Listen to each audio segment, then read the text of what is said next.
either by accident or on the battlefield. In France, there is a night of tribute to the fallen in the army, as there is everywhere else. During the night of tribute to the fallen, the name of the officer in question is mentioned, and it is said, died for France. They do not train him to serve his country, they train him to serve their state. And in many African states, there are plenty of such officers.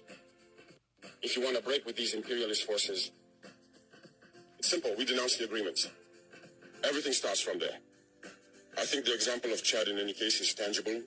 They started by denouncing the agreements. Otherwise, if we don't denounce the agreements, just saying that the bases leave, we haven't done anything.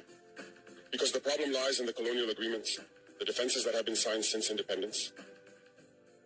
The most dangerous is not the one you see in the bases. The most dangerous are the military advisors. Military advisors exist in all these countries.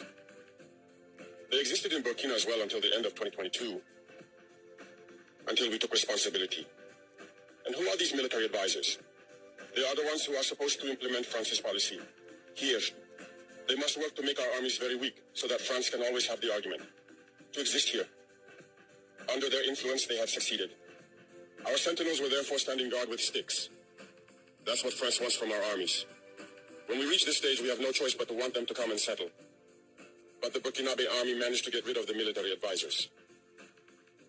Unfortunately, I think that in 2019, after Operation Otapono, where the French saw that the Burkinabe army still had the capacity to respond to terrorists, they called the chiefs of staff in France.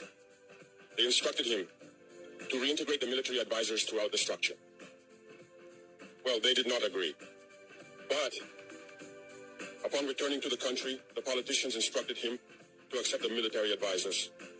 And that's when the military advisors returned to the Burkinabe army in 2019.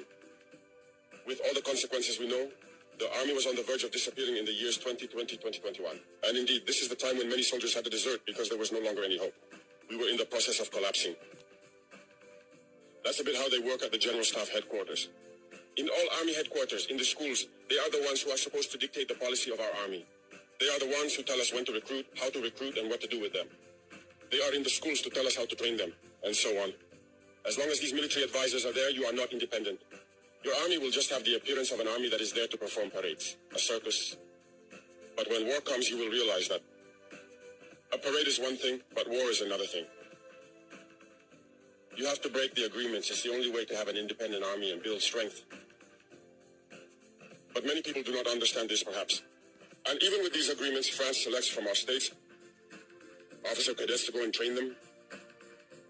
It's through these same agreements. But in reality, these officers who go to train, for the most part for France, they come to serve the French state in their country. They do not come to serve our countries. They train them so that they come to serve the interests of the French state. I can provide evidence of this. When we revolted, many officers in Burkina who were trained in France were immediately contacted to tell them that it was time to take action because you were trained for this, to serve France's interests. Most of these officers reported back to us. We took note and we continued to monitor. When an officer trained in France returns to his country and unfortunately dies,